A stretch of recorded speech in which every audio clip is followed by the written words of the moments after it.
I grew up wondering who God was as well. And people would talk about God. It didn't resonate with me the way I knew what God was until I read your book.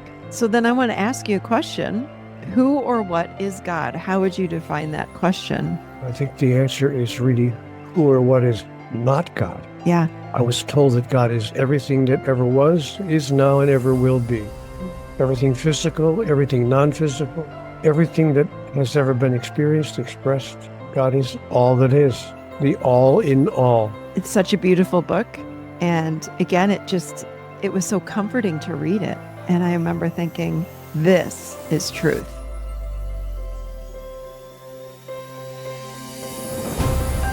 Hello, everyone, and welcome to the Michelle Chalfant Show. I am delighted to have you with me today. We have an extremely special guest. We have someone that has honestly been near and dear to me for 30 years that I did not have the pleasure of meeting until having him on the show. Most of my life, there were so many things that I believed in and resonated with, but there weren't a lot of things out there in the world to validate what I was feeling and knowing since I was a little girl, until someone handed me the book, Conversations with God. It is by an incredible human. His name is Neale Donald Walsh, and he's on the show today. And you're going to hear me get a little bit emotional when he joins me, but oh my goodness. He is an international best-selling author of countless books. And again, his first book, Conversations with God, book one, and there are several, came out in 1995. And when I read that book, I think I read it in a weekend, I said, this is truth right here. So it is with great pleasure that I welcome him today on the Michelle Chalfant Show. Wait till you hear this. I invite you to listen with an open heart. He is someone that went from being homeless to an international best-selling author. His story is incredible. I cannot wait to hear what you think about this show. Here we go with Neale Donald Walsh. I'm just going to jump right in with you today. So can I start with my story? Because I want to then jump in your story about how you saved my life. Seriously. Okay. Yeah. I grew up wondering who God was as well. And I spent my whole life wondering that. It makes me cry. I was trying not to cry. I grew up Catholic. I went to Catholic school. My whole family, upstate New York, Me Italian. Me too. Catholic, Italian. And people would talk about God.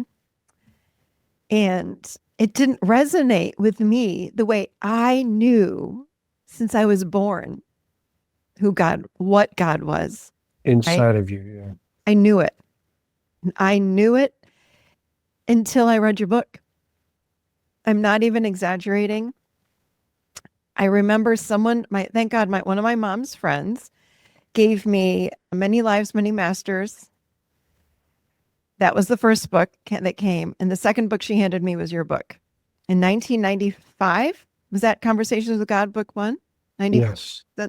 Yes. She handed me that book, and I can still see myself reading that book. And I closed the book. I read it in a weekend. And I said, this is what I've always known that God was. And my feelings it makes me cry, suicide started to fade because I said, he knows who God is and what God is. So thank you. Michelle. Yeah. I need to share with you that I had the exact same experience.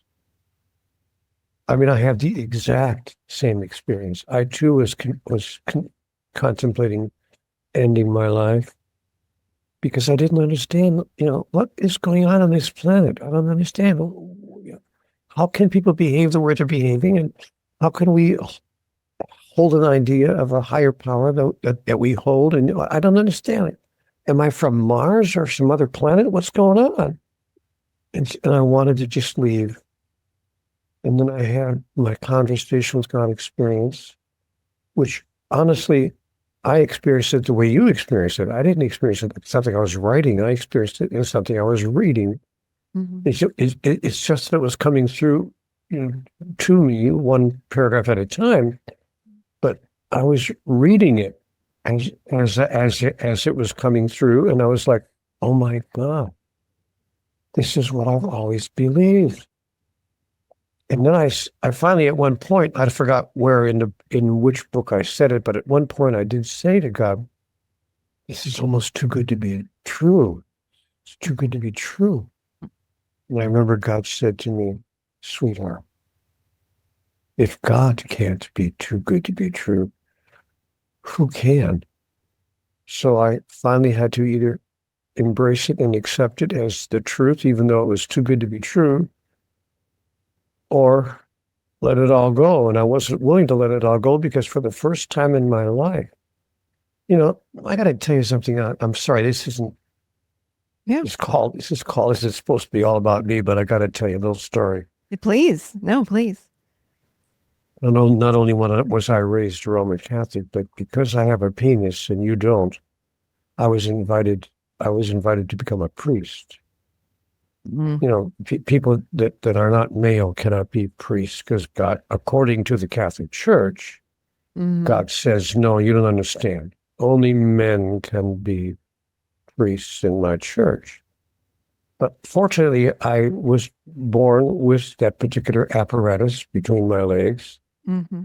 So since I had a penis, I get to be, and because the nuns in the school that I went to, the Catholic school that I went to, saw that I was, or felt that I was a devout young man. I mean, I was an altar boy. You also can't be an altar boy if you're a girl. You can't do anything really worthwhile. That's but when I was an altar boy, and then as I grew older, I was still an altar boy when I was 13 and 14 and 15, not just when I was 9 or 10. So I was like a mid-teenager altar boy, and so the people, the priest in my parish assumed that I was pretty darn serious about this God thing. So they began talking to me about entering the seminary and entering the priesthood. And I decided that I wanted to do that. And when I don't know, somewhere around the age of 14, somewhere in that area, I happened to chance upon, which, by the way, in those days was a brand new publication. I chanced upon a copy of Playboy magazine in which there was a centerfold, which left nothing to the imagination. And I thought, am I willing to give up this in order to be a priest? So I had to make a choice between God and ladies. And I thought, what if God were a lady? I mean, what if I could love God the way I would love a lady? Well, who said that God is a man anyway? So I couldn't quite reconcile what the church was teaching me, and many of the doctors of the church, not just that doctrine. One last part of my story, which I know you will appreciate as a person who was raised in the same faith. I remember in the third or fourth grade, I raised my hand and asked the parish priest, because the priest came in once a week. I went to a parochial school, and the priest came in once a week and taught catechism. Yep. And I raised my little 9-year-old hand and I said, Father, can you give me an example of what you call a mortal sin? Because I know you keep talking about mortal sin and venial sin and all these different kinds of sin. And the priest said, oh, certainly, my son. It's a mortal sin if you miss Mass on Sunday. He said, no. He said, no, to be fair, if you're caring for a sick parent, or if you're an adult and you have to work on Sunday to support your family, that's a good excuse. That's, but if you just decide to go play golf some Sunday morning because it was a beautiful Sunday and you wanted it, and if you don't go to confession and confess that sin, or even if you're on your way to confession and you get hit by a car and you die, I'm sorry to say you are going to hell, because that's a mortal sin. I was told that it was a mortal sin to miss church one Sunday of your life. And, my mind went, this can't be the God that I love. No God that I love would say, I have to use fear to fill the pews. What? So I began to move away from my love of the Catholic religion and my love of the Catholic God. When I began to encounter deep disagreement with how a loving deity would behave. So that's my story, and I'm sticking to it. I just want to remind you that my brand new codependency course is coming out this month. If you can't join me live, it will be recorded. But if you're someone that struggles with codependency, chronic people pleasing, and that feeling that you're last and everyone else is in front of you, and if those people out there are not okay, then you don't feel okay. This is classic codependency.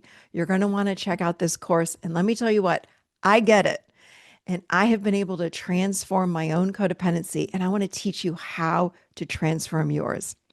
So head over to michelleshalfont.com/codependency, and I'll see you inside the course. And then, of course, other things happened in my life. And finally, when I got to be around, I guess I was 52 years old or somewhere in there, I had my conversation. Well, actually, I had my conversation when I was about 49. It was published when I was 52. I had my experience when I was about 49 years old, because I sat down and I said to God, I don't understand. Just tell me how it works. Give me the rules. I'll play this stupid game. Just give me the rules. What do you want from me? If there really is a God, what do you want from me? And God said, nothing, sweetheart. I don't need anything from you. Just do the best you can, to be the best you can with all those whose lives you touch, and you'll have a happy life. And then I got, what we have all come to know as my first conversation with God. So I just wanted to share with you that it changed my life exactly the way it changed yours. Yeah. Thank you. So when you say those words to me, I totally get it. Yeah. I know you're not exaggerating or misunderstanding or blowing it out of proportion. I totally get it. So now the question at 13 minutes past the hour on this particular day of your life and mine is, how may I serve you? Thank you again for sharing your story. That was very meaningful, very meaningful. I didn't know that you'd gone through that as well. I knew that when you wrote the book, you were in a bad place, suicidal thinking, and you sat down to write this book. Could you share a little bit more about I didn't really sit down to write this book. I know that's true. Sorry. I simply had an experience that I felt was a very sacred experience, never even imagining that anyone would ever see this or that I would be sharing it with anybody. I was never intending it to be a book. Would you be willing to share a little bit more about that experience for people that may not know you or that may not know the story of how the first book came to be? Well, yeah, I was having this experience on almost a daily basis. At 4:23 in the morning, every morning I'd wake up between 4:15 and 4:30 in the morning. By the way, I didn't even understand the significance of that until years later when I had to apply for a passport because I was being asked to lecture, around the world, actually. And I had to, for the first time in my life, I had to actually get a passport. And in order to get a passport, I had to get my birth certificate. And in order to get my birth certificate, I had to write to the county in which I was born, way back in Wisconsin. And I did, and I got the birth certificate, and they said, born 4:23 a.m. No way. Yeah. So I realized, now I'm understanding why 4:23 in the morning is a time for me, between 4:15 and 4:30 every morning I was having these experiences. But now, to answer your question more directly, I never, ever, ever dreamt. I wasn't writing a book. I wasn't having an experience that I thought would ever be shared with anyone, even not even my closest partner. I wasn't telling anybody. Mm. But then in the dialogue, I was told, you will make of this one day a book, and it will be accessed by many people. Mm. And I thought to myself, no, that's not going to happen. No publisher. I mean, I could self-publish. I could pay some company to publish the book, but no actual legitimate publisher is going to publish a book because a guy claims to be talking to God. It's not going to happen. Mm-hmm. So I sent my handwritten notes. I just Xeroxed the notes that I had gathered through the months, many, many pages of handwritten notes on a yellow legal pad. And I Xeroxed all the pages and sent them to, I think it was like 2 or 3 publishers. Mm-hmm. I got a call about 3 weeks later Mm-mm. from one of those publishers. It was a small publisher on the East Coast of the United States. It wasn't like a major publisher like Putnam or Random House, but it was a small publisher. And they said, we love this material. We can't believe, we're going to publish this. I said, really? They said, yeah. It's a great, great work of fiction about a guy who has an argument with God, And I said, no. You're not publishing it as a fiction book. And the guy on the other end of the phone said, Mr. Walsh, do you realize that we're offering to publish? Do you know how many people would give their eye teeth to have a book published? Are you telling me we can't publish it? I said, not as a fiction book. And the man said, seriously, Mr. Walsh, are you trying to tell me this actually happened to you? We thought you were writing an interesting story about a guy who argues with God. I said, I'm sorry. You can only publish it as a nonfiction book because this actually is what's happening to me. He said, well, okay, we'll publish it as a nonfiction book, but I got to be honest with you. He said, we love the material, so we're going to put it out. If you insisted it be a nonfiction book, but you're not going to find 500 readers because people are not going to buy a book that they think is a nonfiction book. The guy up in Oregon thinks he had a conversation with God. It's not going to happen.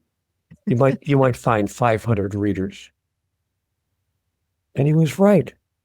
He was absolutely right. The book didn't find 500 readers. It found 5 million. Wow. In 37 languages. Wow. Now up to 15 million in 37 languages around the world. I'm not bragging, I'm just saying. Yeah. That's what happened. So Wow. that's my story, and I'm sticking to it. And that's how it became a book, because I actually sent it to a publisher on a dare. I remember thinking in my mind, okay, God, I dare you. You really think someone's going to publish a book because a guy claims to be talking to God? That's not going to happen. And they published it, and it sold multi-millions of copies. So I'm like, okay, fair enough. So I want to hear about the experience you had. So you're in not a great space when you said 49. And Put it mildly. Yeah, I know. You had a pencil and paper and you said, or pen and paper, and you said, I'm going to ask God some questions here. How did that experience come through? Was it like an automatic writing? Did you actually hear a voice? What was it like? No. It wasn't automatic writing. Just to help the audience understand, I had lost my relationship, lost my job, and lost my health, all within the same 10-day period. Wow. Not in the same year, not in the same month, in the same 10. My wife and I decided it wasn't, that we weren't angry with each other. It was a gentle departure where we just decided, it wasn't working the way we had hoped it would work. And so we chose to end our relationship. I thought, well, I can deal with this. It's not what I wanted to have happen, but I can work through this. Mm-hmm. But no, 5 days later, I lose my job. Not because of bad performance, but because the corporation I worked for was downsizing. And I was the most recent hire, so I had no seniority. Last in, first out. Mm-hmm. I lose my job and my relationship within 5 days of each other. But wait, the world wasn't done with me yet. I'm driving down the road to a job appointment. I'm applying for a job elsewhere. And I know I'm going to get the job because I have all the qualifications, and my employer wrote me this incredible letter of recommendation saying, only because of downsizing, but this is one of the men we hate to lose. And he was just wrote this glowing letter of recommendation. So I'm driving to this new job opportunity, realizing I'm going to get the job and I'll be back on the payroll, no problem. An elderly gentleman decided to make a left turn in front of me on the highway, on the roadway to this appointment. And he smashes into me and destroys my car completely. I mean, the car was totaled, was an absolute wreck. It looked like an accordion of metal, just crushed in. I broke my neck in the car accident. Wow. And it wasn't just a hairline fracture, Michelle. Mm-hmm. I remember the wording to this day on the report. It said I had suffered a 3/4 inch avulsion fracture of the 7th cervical vertebrae posteriorly. That's a break in your neck big enough to put a pencil through. Wow. Wow. When I'm in the hospital and I'm coming to after the anesthesia wears off, the doctor says to me, "You realize, Mr. Walsh, you should be dead." Nobody who suffers a break that huge in their neck, that's 99% certain of death because of spinal cord complications. Somehow you avoided that. Not only that, but those few who do survive such a break in their neck usually wind up being paralyzed from the neck down. You have suffered neither consequence. Wow. So he looked at me and he said, "What do you intend to do with the rest of your life?" But Michelle, I couldn't find a job anywhere. They fitted me with what's known in the business as a therapeutic device. It's a Philadelphia collar. They call it a Philadelphia collar. Mm-hmm. It's a plastic device that you wear on your neck. And the doctor said you are not to take this off for any reason. I don't care if you're taking a shower. I don't care if you're sleeping. I don't care if you're making mad, passionate love. You will not take this collar off your neck for any reason, because it's the only thing holding your head up until your neck fuses again. Mm-hmm. And you can take this collar off. I said, "How long will that take?" He said, "Oh, probably 18 months. Wow. Nobody would hire me, Michelle. I'm going to one job interview after the other. Even with the glowing letter of recommendation, I couldn't get a job. And finally, the 7th man to interview me said, "Mr. Walsh, I got to be honest with you. I'm sorry if no one's told you this, but we can't hire you as long as you're wearing that therapeutic device on your neck. One wrong move on the job, we're paying your medical bills for the next 5 years. Mm-mm. Come back to us when you're in full health, back in full total shape, and you're not walking around with a therapeutic device on your neck. We'd hire you in a minute." I couldn't get a job anywhere. Finally, the little studio apartment that I was renting above somebody's garage, the landlord said, "We're sorry, Mr. Walsh, we have to evict you. We have to let you, you can't," because I couldn't pay the rent. There's no income. I'd run out of my savings.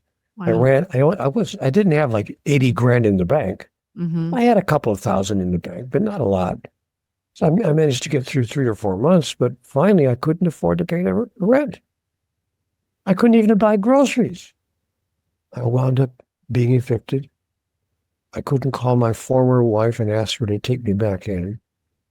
Michelle, I wound up living on the sidewalk for a year. Wow. I was a street person. for a year of my life. Mm. Sleeping on the ground, in the rain, in the cold, in the snow, going from person to person on the sidewalk with my hand out. If you could spare anything, even a few coins, please. I remember one man said to me, well, all I have is a couple of quarters right now, in pocket change. I said, my friend, if I got 2 quarters from everybody I asked today, I could actually eat something. I could have a meal at a fast food joint. Please, could I have the 2 quarters? He said, well, of course, here. You don't realize what it's like to live on the sidewalk for a year, to be a street person. You don't realize the loss of dignity when you have to go through it and come to understand, wait a minute, I have no place to go to the bathroom. Wow. I have to go to the bathroom outside somewhere. And there's no, excuse me, but there's no toilet paper anywhere around me. How do I do this? What? And I realized, okay, I got to sneak into restaurants and pretend to be a customer because I didn't have any money. And I smelled terrible. I haven't had a shower in 8 weeks. My hair was down the middle of my back. I obviously looked like a street person, and the managers would throw me out. They'd see me coming in and they'd say, I'm sorry, we got to ask you not to be here. We don't want you panhandling the customers. And I finally said to one manager at a McDonald's, I'll never forget him, he was a wonderful guy. I said, I promise I'm not going to panhandle anybody. I'm not going to ask for a nickel from anybody. I need to use the toilet. Please. Can I just use the men's room? And he looked at me and he said, I'll make you a deal, Cal. Promise me, in and out. Don't even ask anybody in the men's room for $1, just in and out. Mm-hmm. And if you make that deal with me, you can use the toilet whenever you need to. I saw my car. Oh my God. Thank you. It's my life for a year. Wow. And you're wearing the neck brace. Oh, of course. Oh my God. So finally, I actually got a little part-time job somewhere. Even with the neck brace, some guy hired me as a weekend fill-in. Mm-hmm. And I got hired as a weekend, worker. Mm-hmm. And I was making a lot of money. You don't make a lot of money in 2 days, but I made enough to afford, again, a little one-room studio apartment, which I took. And that's when I woke up at 4:23 in the morning one morning, thinking to myself, by the way, Michelle, I got to say, if I had been like 24 years old or 35 or a young man, I could have dealt with this in a different way. But I was approaching my 50s. I was like 49 years old. I'm like, what does it take to make life work? What have I done to deserve a life of such continuing struggle? Oh, I got it. I gave up the Catholic Church. And God's getting back at me. Well, so now I'm sitting in this apartment. And at 4:23 in the morning, I woke up and I saw a yellow legal pad on a coffee table, and I was making lists of things I wanted to get on. And I started writing this angry letter in which I was asking those exact questions. Okay, what does it take to make life work? What have I done to deserve a life of such endless struggle, one thing after the other? Come on, God. If there really is a God, what are you doing up there? How does this work? Well, that's when I heard a voice. When I first heard the voice, I really thought there was someone else in the room. I mean, I know it's crazy, but I turned around. There's no. And then I thought, oh, great. Now, on top of everything else, I'm going out of my mind. I'm imagining I'm hearing voices. But the voice said, Neale, do you really want answers to all of these questions? Or are you just venting? And I'm thinking, you think? Yeah, I'm venting. But if you've got answers, I'd sure as hell like to know what they are. And the voice said to me, you know what? You are sure as hell, Neale, about a lot of things. But wouldn't you rather be sure as heaven And I thought, okay, what's that supposed to mean? And the voice said, okay, take this down and answered every question that I was asking, which led to other questions, which produced other answers, which led to other questions, which produced other answers. And before I knew it, I was asking every question I ever wanted to ask of God. And yes, I did wind up on a dare sending my questions and answers to a publisher, never dreaming that anyone would ever put it out as a book. It wound up being read from here to Czechoslovakia. I was getting letters from Moscow, where there's not what you'd call a high level of belief in God. I was getting letters from China. I was actually invited by the government of China to come in and lecture. So I did. I lectured in China. And I'm not bragging. I'm just telling you, what happened here. Well, I think about how hard it was back then in the mid-90s to even get a book or hear about books. There was no Amazon. We would have to hear about a book from someone else or go to a local bookstore. I don't even know if there was, I don't even think there was a Barnes & Noble back then, was there? There was a Barnes & Noble. But you're right. What happened was they told us in New York that it had become what they call a hand-to-hand book. A book that was being handed to others, which was being handed to others. That's how I got it. Yeah, then they'd go out and buy their own copy or buy additional copies. And then they started handing it to other people. That's exactly it. That's exactly what happened with me. And my mother's friend handed it to me, and I got it for, I've bought it so many times. I've lost track over the 30 years here. Wow. Yeah, that's what produces, a bestseller. Beautiful. When a book becomes talked about. Yeah. Unbelievable. It's such a beautiful book. And again, it was so comforting to read it. And I remember thinking, this is truth. This is truth. What I'm reading right here. Instantaneously, I felt it. I hope it is. If it's not, you and I are both going to hell. No. But you know what? It's like George Bernard Shaw said about hell. All the interesting people are there anyway. I got to tell you too, my husband, so we got married in 96 maybe, or 97. I can't remember. 96. And right after we got married, I of course got him the book, and he started listening to it on way back when cassette tape. And it was when Ed Asner, and he was the female. Ellen Burstyn. Oh my God. He would come in from work and say, let me tell you what God said. Blah, blah, blah, blah. And we would sit over dinner and talk about your book. I mean, for months, this is all we talked about. And people would come over and we'd say, listen, this is God, da, da, da, da. And I'd hand the book out like that. That's exactly how it happened with us. It was so funny though. He'd come in and go, God said this, God said that. And I love the male and female voice that you had on that tape. It was so funny. I remember. I insisted, and they wouldn't let, they didn't want me to. Loved it. At first, the little anecdote around that, the audiobook producer did not want to have two voices because, well, to be honest, Ed Asner and Ellen Burstyn did not come cheaply.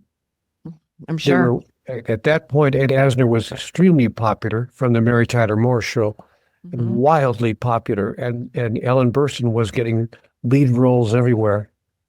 So they cost a few dollars. But they were very sweet to me. They just said, their agents, their talent agents said, no, this is what it costs to get Asner to come in the studio and read a book with you, and Ellen Burstyn. So, but the three of us had a wonderful, wonderful time reading that book together. And I insisted with the publishers because they didn't want to have two actors. I said, no, you don't understand. Either we have a male voice and a female voice, or we don't do the book. Yeah. Because I will not allow the world to fall into a stereotype that Mhm. God is only a male, nor can I use only a female voice, because that would be exactly the opposite of trying to convince people that God was only a female. So we're going to use a male and a female, and whether you like it or not. And it worked. Yeah, and they were so precious. Both Ellen and Ed were so So sweet with me and working with me, and and they loved the material. They just adored the material, and so they jumped right into it. so then I want to ask you a question. Who or what is God? How would you define that question? I think the answer is really who or what is not God. Great answer. Yeah. I was told that God is everything that ever was, is now, and ever will be. Mhm. Everything physical, everything non-physical, everything that has ever been experienced, expressed. God is all that is, the all in all, Mhm. I'm told. So that's the answer, because of course, I asked the same question. Of course. Yes, I know you did. I know you did. So I think about your journey of getting there, of getting to that point where you sat down and said, I'm going to ask these questions. You started hearing. It took all of that contrast, if you will, contrast. And I think about people living lives now with a lot of contrast. Would you say that the contrast, meaning, I mean, you had so much happen to you from the divorce, losing your job, to breaking your neck, to then living off the street. I liken that to a lot of what's going on in today's reality in 2025. I mean, there's not that everyone's living off of the street, but there's a lot of unhappiness, a lot of, I mean, there are wars, there are people starving. There's so much happening. Would you say that contrast or things of this nature is to on some level wake us up? What do you say to the people that have so much going on in their lives? So much sadness, so much unhappiness. Well, first of all, I don't say that it's occurring in order to wake us up, because that would suggest that God has a plan, Mm, that somehow or another the higher power is creating these conditions and circumstances in order to wake us up, quote unquote. mm, So I would suggest that that's not at all what's occurring in my understanding. hmm. Yeah. But now, can those events help to wake us up? Hmm. The answer, of course, is obviously yes. So, but what is causing those events? Those events are caused, in my understanding, Hmm. by humanity's misunderstanding of life, of who and what God is, and of who and what we are. Let me see if I can put this in a simple sentence. Hmm. Most human beings think that love is transactional. And we think that because we've been taught by religion that God's love for us is transactional. We've been told that God's relationship with humanity is a transaction, not unlike a trade deal between nations. One nation is very, very powerful, and with the other nation, maybe a little third world country. And so that the major nation says to the minor nation, you give us what we want, and we'll give you what you want. And that's how we think of God, because religion is told, not all religions, but the vast majority of Hmm. religions and most of the world's major denominations tell us that our relationship with God is a transaction. You do what God commands, you do what God says, you do what God requires, and God will give you what you want. After death, you'll get to go to heaven. But if you don't do what God wants, then you've broken the bargain. And when you die, you're not going to go to heaven. Okay, I said, well, fair enough. What does God want? Well, the answer, it depends on which one of the 4,000 religions you belong to. And there are, by actual count, I didn't make this number up, Google it. How many religions are being practiced on the earth right now? 4,223 Wow. religions being practiced on the earth right now. So Mm. what does God want? Well, it depends whether you're Catholic Mhm. or Baptist or maybe not even a Christian. God forbid. But maybe you're a Muslim, or maybe you're a Jew or a Hindu or a Baha'i or oh my God, I can't even imagine. So you have to obey the laws of your particular religion if you want to be rewarded by God. For instance, just in case folks you think I'm making this up, when I was a young boy, 9 years old, I was told that eating meat on Friday was a sin. Yes. It was a sin to eat meat on Fridays, so we had to have meatless Fridays. And, I asked God why. Later on, I mean, when I was 55 years old, I'm thinking, and I said to God, why did we ever have meatless Fridays? And God said, well, the Catholic Church decided that it was necessary because we had to pay a penalty. Because God told us that Jesus died on a Friday. We call it Good Friday. Good Friday, Holy Saturday, Easter Sunday. And so since God died on Good Friday, humanity must pay a price, a penalty, 2,000 years later, and no meat on Fridays. Okay, let's see. We have kind of a punitive little God there, but whatever you say. Now, if you belong to a different faith tradition, if you happen to be, let's say, a Muslim, for instance, and if you're a female, you have to wear certain clothing in order to appear in public. Mm-hmm. You have to wear what's called a hijab so that your hair is completely covered and your body shape cannot be seen because it's too tempting. Men can't deal with it if you're outside the house and in public. So if you do not wear a hijab, whenever you appear in public, you are offending God, and God will punish you as well. Now, all the religions of the world are filled with doctrines that tell us what God will punish us for and what God will reward us for. So small wonder that we think that love is a transaction because we've been told that God's love is a transaction. And furthermore, religions tell us that we should do our best to imitate God, to live a divine life. So we act with each other the way we've been told that God acts with us. That's why the world is the way it is, because we think that love is a transaction. Give me what I want, and I'll give you what you want. Mm. But what I was told by God is, no, sweetheart, no. You can define God in 2 words. The 2 words that define God, pure love. Mm.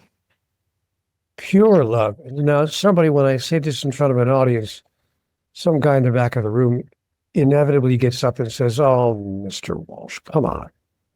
I've been listening to you for 45 minutes for you to tell us that God's love. We understand that God is love. Every religion on the earth teaches that. And I have to say to my friend in the back of the room, whoa, I didn't say that God is love. I said that God is pure love. And my friend will say, all right, what's the difference? The difference is that pure love needs, expects, requires, and demands nothing in return. We can't even love the person on the pillow next to us that way. Mm-mm. Much less can we imagine a God who loves us that way. In fact, if we speak of a God who loves us that way, we are called a blasphemer, Mhm. a heretic, an apostate. So that's my story, and I'm sticking to it. So I want to hear how you'd answer this. I'm going to say the devil's advocate that would say, no, and no pun intended there. So, how are we supposed to keep people in order then, is what someone probably would say, if there's just love? What about all the people that are breaking the law, and what shouldn't there be rules and all People these would, things? once pure love becomes widely practiced by everyone, then those behaviors that you've described will disappear from the face of the earth. Mm-hmm. My wife and I share pure love. We have no expectations of each other, no requirements in order for us to continue loving each other. We've often expressed that we love each other unconditionally, the result of which is my wife doesn't steal from me. She doesn't rob from me. She doesn't do bad things to me. She doesn't treat me cruelly, nor do I treat her that way. So those behaviors will disappear when humanity begins to reach a point of critical mass. When we reach critical mass in the number of people who love each other without it being a transaction, who don't say, I'll love you if you give me what I want, but who love you simply because of who you are.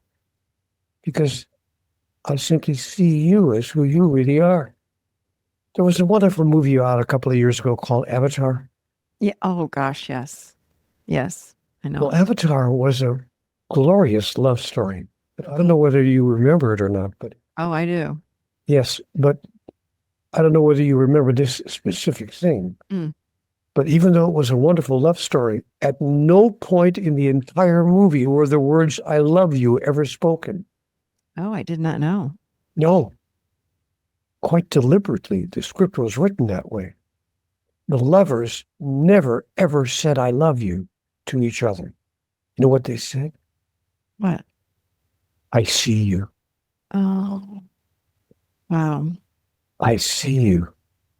I see who you are. Mm. You can't fool me. I see who you are. Mm. Even as I see you Mm. right now on the screen of my computer. I see who you are. Mm. You couldn't fool me if you tried. You couldn't convince me that you're not worthy, or you're not good enough, or that God's going to send you to hell, or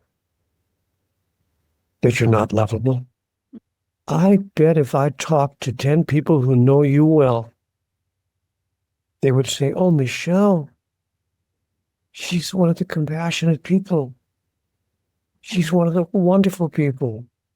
She's generous with her time and her talents, and yes, even with her money. She's open, she's kind, she's truthful, she's honest. She's a sweet person. I bet that those 10 people would all tell me that. Mm. Not because they don't know who you are, but because they see you. That hits me. That's powerful. I was going to ask you, it's about remembering who we truly are or what we truly are. And demonstrating it, not just remembering it, Yeah. but Living it. demonstrating it. And to also remember literally, to remember. Yeah. That is to become a member once again of the body of God. Mm. Oh, do you think anyone can have a conversation with God? Not only can anyone,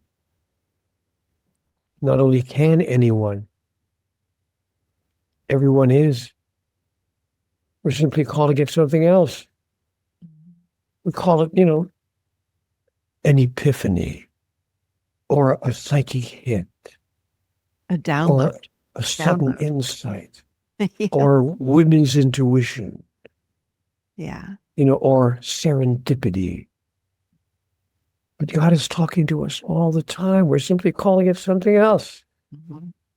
None of you are crazy enough to call it a conversation with God because you don't want to be ridiculed or marginalized.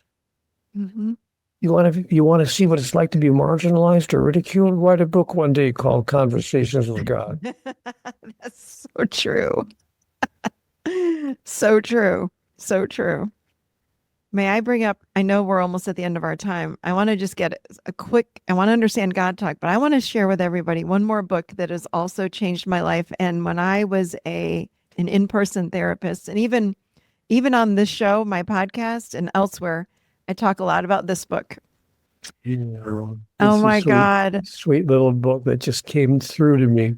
I It's a I children's book, so people understand it's a yeah. children's book. So the children's book, The Little Soul in the Sun, for those of you on YouTube, I'm holding it up, but if you're not on YouTube with me, go Google or get on Amazon and get The Little Soul in the Sun by Neale Donald Walsh. It's a children's book. You can read it in 10 minutes. So I have to tell you a story. I had this in my office when I saw clients. And when people would struggle in their relationships or have very difficult things happen to them or in their lives, whatever, I would hand them this book. And I'd say, take this home and bring it back in a week or two, whenever you come back. I cannot tell you the number of people that would come back in and hand me the book back, hysterically crying. And they said, my life makes sense. I understand it now. So I wanted to thank you for all your books. I know you've written 40 books. This is another one, though. It is a 10-minute read. It's a children's book, but it is also for adults. So thank you for that. And it was written for children because God invited me to share this message with young people in a way that a 10-year-old, a 6-year-old, a 7-year-old could fully understand. Yes. And that's why I wrote that children's book. And my darling wife encouraged me to write it. I can't, I still to this day, I have it. I refer it. I give it to people on a regular basis as well, because it's so powerful in 10 minutes reading this. And I realize that when people read it, it resonates at that very deep level, the God level of what we are. And I believe it wakes people. There's something inside that wakes people up and they go, oh my God, I'm remembering. I remember. So thank you for that one. That's a big one right there for me. So talk for a moment before we end today about God Talk, your newest book. Who is this book for? What's it about? What would you like to share about it? Well, really briefly, I've had something happen to me that never happened before in my life. That is, a publisher called me and said, would you be willing to write a book for us? You know, most authors, even published best-selling authors, have to, send their latest book to a literary agent, usually, who goes shops it around to see if anybody wants to publish it. So the literary agent calls, a number of publishers to see if anybody's interested. But in this case, my phone rings and a publisher's calling me. And the lady who owned the company said, would you be willing to publish a book with us? Well, could you write a book for us? I said, well, what did you have in mind? We'd like you to answer the question, how can people have their own conversation with God? I said, well, golly, I'd be happy to tell people how I had my experience, and I can't make any guarantees, but I would be happy to tell them, a little process that I used. And so the book contains that little 6-step process that I used to help people have their own opportunity to have a conversation with God. Then the publisher did something interesting. They went on the internet and they invited people around the world to submit stories of their own interactions with the divine. They actually asked people online if you've ever had an intervention or what you experienced to be a direct intervention by God in your life. Send us your story. And they received hundreds of stories. They picked out the 7 or 8 that they felt were the most interesting. They also put them in the book. So they titled the book God Talk. Experiences of interactions with the divine Mm. that humanity has had, including the 6-step process that I experienced in my own life that can help people have their own conversation with God. So that's the basic content of the book, and I'm very, very happy to have found a publisher who wanted to put it out. God bless him. One of the, is it willingness? One of the things you talk about, is that step 3? Yes. Do people have a hard time with that one? Well, yes, because in order to be willing to have a conversation with God, you have to violate what most religions tell us is true, which is that no. God may have talked to, Moses or Jesus or wherever, but God doesn't talk to average everyday people. Well, maybe the Pope, maybe, or the Archbishop of Canterbury or the Chief of Lamar, or the head rabbi, or somebody who is, a relatively holy person. But God's not going to talk to the first baseman for the New York Yankees. I mean, come on, Neale. So we have to be willing to move against the energetic of the culture, because humanity holds a cultural bias against the idea that it's okay to have, and we are capable of having, a direct conversation with God. Mm. So that's where willingness comes in as step number 3. Once we pass willingness, step number 2 is worthiness. We have to realize that, no, I am actually worthy. I don't have to be the Pope. The Pope is not the only person on the face of the earth to whom God speaks. So, God even talks to people named Michelle. I know. And I most believe people would, yeah. And what? most people would admit that, but as I said, they call it something else. They call it, women's intuition, or serendipity, or, an epiphany. But now it comes time for us to call it what it is. I mean, I have always felt, that's why I loved reading your book, that we are a fragment of that beautiful, pure love. And we're here on earth in human suits having a human experience. But underneath the human suit, we're all the same. And when we pay attention, like you said, or that's what I'm saying. I don't know that you use those words, but that's what I teach, is pay attention, because you see signs all over. But we're not tuned in to think that's for us. Like you said, oh, it's a coincidence. Oh, it's this. No. When you look at that clock and it's 222, 333, 444 all day long, every day, there's a sign for you. When you hear that certain part of the song on the radio, and you go, that sounds like it's for me. It is. Yeah. Pay attention. It's everywhere. And That's funny. Yeah. Because I woke up this morning and I saw the digital clock on my side table, and it said that it was 12:34, which ordinarily wouldn't make any difference to me, except I realized, wait a minute, the digital clock says 1, 2, 3, 4. Oh, yes. There's only one time in the evening and one time during the day. Only happens twice every 24 hours that a digital clock reads that way across the numbers. 1, 2, 3, 4. I love that. And I realize I need to pay attention. Something's trying to come through to me here. Always. And we go with it. I tell people all the time, go with it. And they go, I think I'm feeling something or heard something. Go with it. Go with it. Go with it. And then the more you go with it, it feels to me that the more that all just opens, and it does become a true conversation with God or the divine, whatever you'd like to call it. Well, Michelle, thank you for stepping into that space and sharing that insight with those whose lives you touch. Thank you.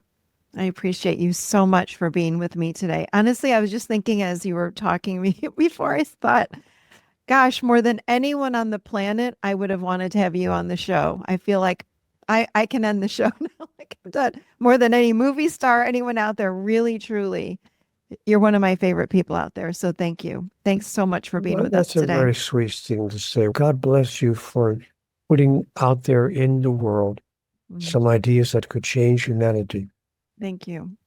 Thank you. I feel the call to do that. So thank you. And so people can find this new book of yours everywhere. I know that. And where would people find you and find out about what you're doing, what you're up to, events, courses, all the things? What website would they go to? I think they would find everything they wanted to know about me at nealedonaldwalsh.com.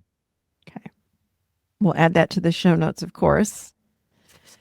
Ah, thank you again. Thank you for everything you're doing in the world and everything you have done, and for your voice, your energy, and your presence. It is magnificent to be with you today. Thank you.